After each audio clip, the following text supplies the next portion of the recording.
Am I the a-hole for not delaying my wedding because my sister is going through a terrible divorce? My sister Rachel is separating from her husband Mark. Somebody anonymously sent Mark a letter in the mail claiming their 3 kids weren't his, ages 1, 3, and 4. Mark took a paternity test because the letter was so detailed that he had a feeling it might be true. The results came back and he wasn't the father of any of the kids. And Mark now wants nothing to do with my sister or my nieces and nephew. It's been hard on her, and everyone has been shaken. The problem is my fiancé and I are getting married soon. Everything is set for the end of October, and everyone is excited. But Rachel, she's told me multiple times to change the wedding date, so she can heal from the trauma of her husband abandoning her and their children. I told her no, and she burst into tears claiming I wasn't being supportive and that she wasn't coming. My fiancé's family have all booked time off to come to this wedding because they live out of state, but she claims I'm choosing his family over her. Am I the a-hole? Now for the top comments. All 3 of their children aren't his? That she repeatedly cheated on her husband and is now dealing with the consequences does not mean you don't get to move along with your life's plan. How would that sound anyway? I'm postponing my wedding so my sister that basically cheated on her husband 3 times can feel supported. Not stay home. I can't believe none of the kids are his. Poor guy. Your sister is the a-hole. She's at fault for her marriage collapsing, then demands everyone else to stop their lives so she can heal from the trauma of the consequences of her actions catching up to her. Definitely the a-hole. The nerve of her to say he abandoned his wife and children. None of the children were his. He is not the father, and they're young enough, at least, to not be too affected if she puts in the work. She probably won't. Not stay home. Your sister caused much of her own trauma. She lied, and I would assume cheated on her husband, so she left her. She wasn't just abandoned. Enjoy your wedding. Probably best if she wasn't there anyways. Obi's ex-brother-in-law is the only one entitled to feel trauma. And those poor kids, especially the older ones. Not today, Obi. You already had the day basically ready. People already have the time off. And personal bias. Halloween wedding? That better go through. Your sister talks about getting over trauma, yet she's the one that I'm sure broke a man. Enjoy your wedding and bust out a monster bash. She can take this time to either look for a sitter for the kids or learn how to deal with her own choices in life. If I were a guest and had arranged time off, transportation, hotel, etc. for this wedding, and then the date was moved because someone who is neither the bride nor groom cheated on their spouse years ago, don't bother inviting me to the new date. Thank you so much. I appreciate it. Next story is titled, Am I the a-hole for refusing to share my inheritance with a sibling? I don't have anyone I can share these thoughts with in person, so I'm hoping you guys can help me resolve this. I, 20 male, am a single child, or at least I thought I was. Then just over a year ago, I discovered that I have a sister, Lucy. The story goes that my mother had a child with her first boyfriend while she was in college, and they couldn't support her, so she opted for adoption at birth. My father was aware of this, but I was never told. Anyways, about a year ago, she made contact with our mother. They've gotten on pretty well, kept in touch, and go on the odd lunch. Lucy's also attended a couple of our family events this past year. Her and I get along fine as well. We're different people, so not friends. So I sort of see her as an acquaintance / friend of the family, I guess. It's a little odd because I know we're closely related, but at the same time, she doesn't feel like family, if that makes sense. Okay, so there's the backstory. Now on to the dilemma. My grandparents on my mother's side both passed away a few years ago. My mother was their only child, and I their only grandchild, and they left their entire estate to me. This was known to my parents and me before they passed, as they had expressed it when they made their will. My parents are well off financially. Mom's a nurse while Dad's a doctor, and so they were fine with the arrangement. I was given access to the money on my 20th birthday, and the sum of money was much larger than I expected, totaling around $6 million. This is why I can't really talk about this with anyone impartial, because I don't really want friends etc. to know. Anyway, a few weeks ago my mother sat me down and asked me to share the money with Lucy. Now here's the thing. Like I said, to me Lucy is essentially an acquaintance. I know we're related by blood, but I don't exactly feel the type of connection to her that would merit giving her such a large sum of money, or any money at all for that matter. So I explained that to my mother, and she wasn't exactly happy with my answer. She believes I'm being extremely selfish, and that Lucy could very much benefit from this money as well, since she's still a college student and in debt. Here's where I think I might be the a-hole. I don't really see that as my problem. I believe families who feels like family, not who shares your DNA. Secondly, my grandparents were aware of Lucy's existence, even though they never met her, and they chose to leave everything to me all the same. Also, it is not as though Lucy grew up poor in the foster system or anything. She was adopted at birth by what seems like two great people. Her adoptive parents are an accountant and a teacher. I do not plan to just hoard the money. I am starting law school this year, and plan to use it to start my own firm once I'm finished. So go forth and judge me, please. Am I being a selfish a-hole here, or am I justified in thinking that simply being related by blood doesn't merit any claim here? Not a-hole. Your grandparents were aware of Lucy's existence, and they chose not to leave her an inheritance. I'm guessing, since she was legally adopted, your grandparents didn't feel it was necessary. Also, Opie's mother was obviously aware of Lucy's existence, but seemingly did nothing about it until now. Either way, not a-hole. Yeah, the adoption took away any legal right, at least where I'm from, to the inheritance. Mom tries to make up for giving her daughter away by giving away Opie's money. Though I get the sentiment this will only divide a family. Really hope she didn't tell her daughter about the inheritance, as that could have set her up for a lot of hurt and fighting. Also, depending on where Opie lives, you should refrain from giving even a small amount of money, as that could be counted as admittance if the sister ever should try to sue. Not a-hole. Your mother's parents could have made provisions for your mother and/or the daughter she gave up for adoption if they wanted.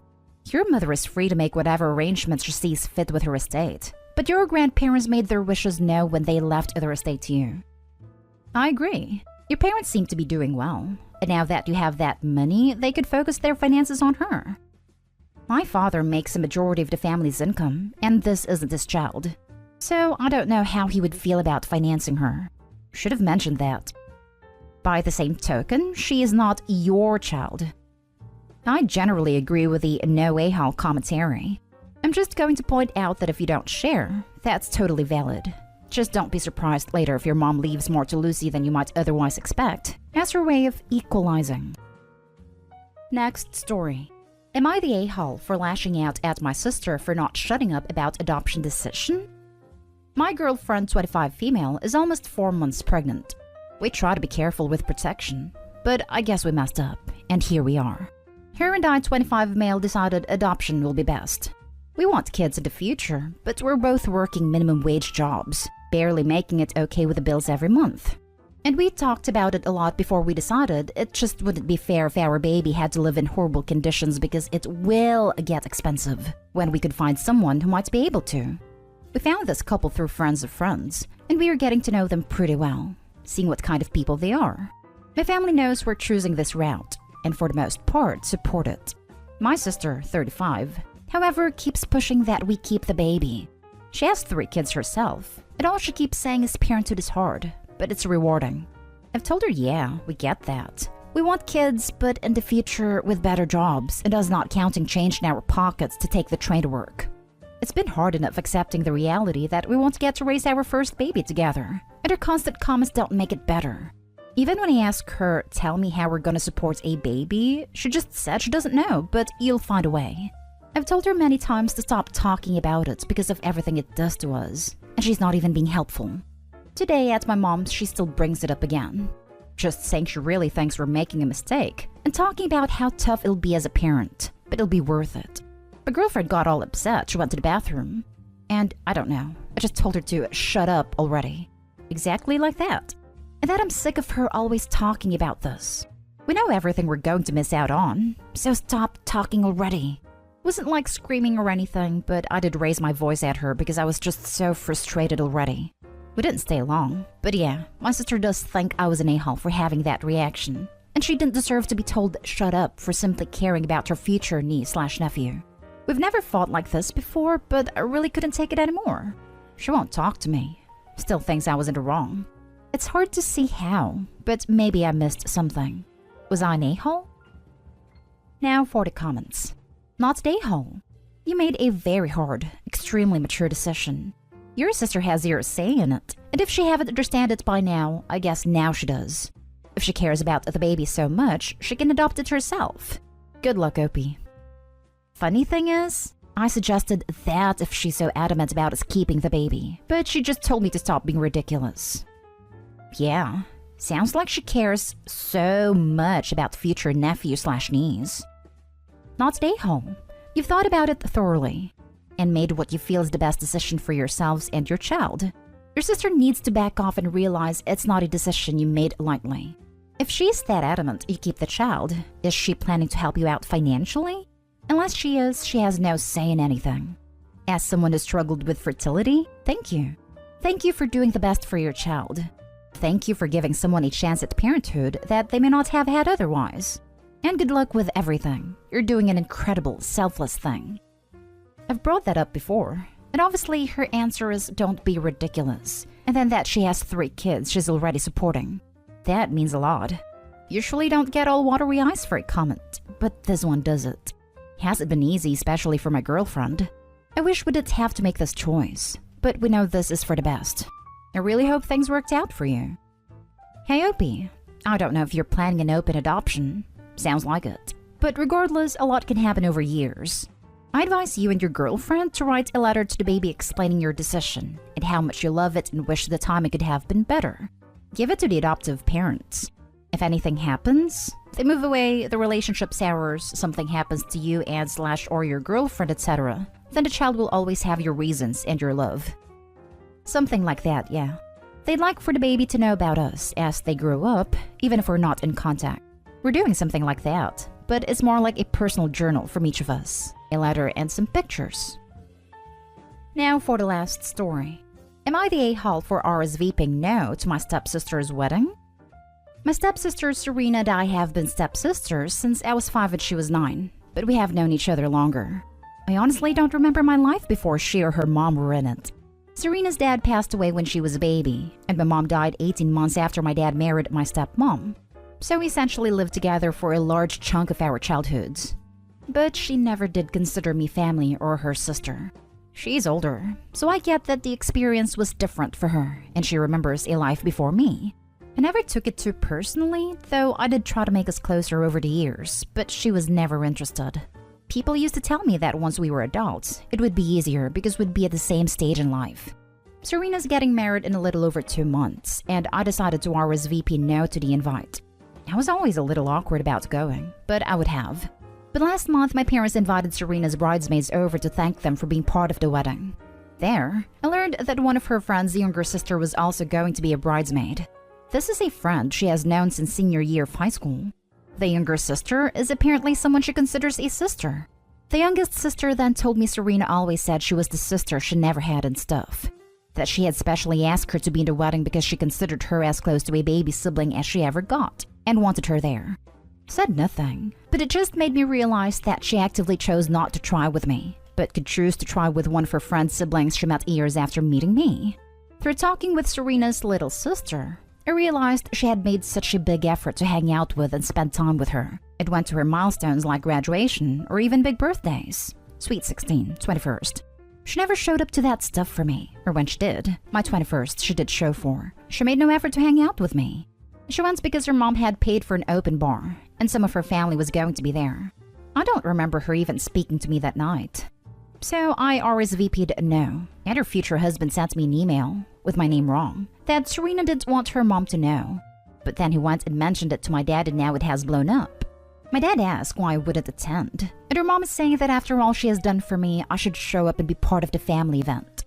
To me, I might be their family, but Serena has made it very clear I'm not hers. I don't think I did anything wrong, but I feel guilty too because this has made ripples in my family. Am I the a-hole? Edited to add, Serena's little sister had no idea I was her stepsister. The little I gathered is, she thought I was a niece of my dad, or as she put it, her mom's husband's niece. Another point, because it may be relevant, is she doesn't talk to me. I make the effort, but she does not communicate with me of her own volition. I was always the one trying to engage with her. Even as basic as a hi, I don't get from her. Not a hole. Why go to a wedding of someone who has made zero effort to make you feel important to them? I wouldn't go. Not a hole. Would Opie even be invited to be part of the photos? Or at best, Be tolerated as part of them. It's okay. You don't need to humiliate yourself to make others happy. You did your best. You don't owe anyone more than that. Don't feel bad. Your parents and step are the a-holes for guilting you rather than your stepsister. It's clear she doesn't consider you a sister. You're not obligated to carry on the charade. I know I've been indifferent at best to you your entire life, and I don't acknowledge our relationship at all. Actually, I don't even really like you. But our parents want me to invite you, and I really want more presents. Does she even want you to come? Will she even say hi? Will she notice if you're not there? Oh, will she even say how she knows you? Or will you be an old family friend? Not stay home. Don't feel bad. You didn't do it. Stepsister caused this. You are over 21. Sit your dad and stepmom down and explain what you wrote here. Say, assure stepmom it has nothing to do with how much you appreciate what she's done for you. That you don't blame her for how sister treats you. But at this point in your lives, you give up. Include the tidbit about the soon-to-be husband didn't even get your name right and told you to keep it from her. That while you tried, you now accept it's never going to change. And hearing about the little sister she always wanted helped you see that more clearly. It makes you sad, but you won't spend any more time being the only one putting effort in. I'd put cash on guessing they didn't want the mom to know about the email, because she probably already talked to sister about you not being in the wedding. Stepmom is probably freaking out because she knows her child is being an A. Can't control your reaction either. It may be being forced to admit the ugly truth about her kid and the relationship between her and your dad. Tell them you hope her day goes the way she wants it, that they both enjoy the day, but you do not wish to pretend anymore.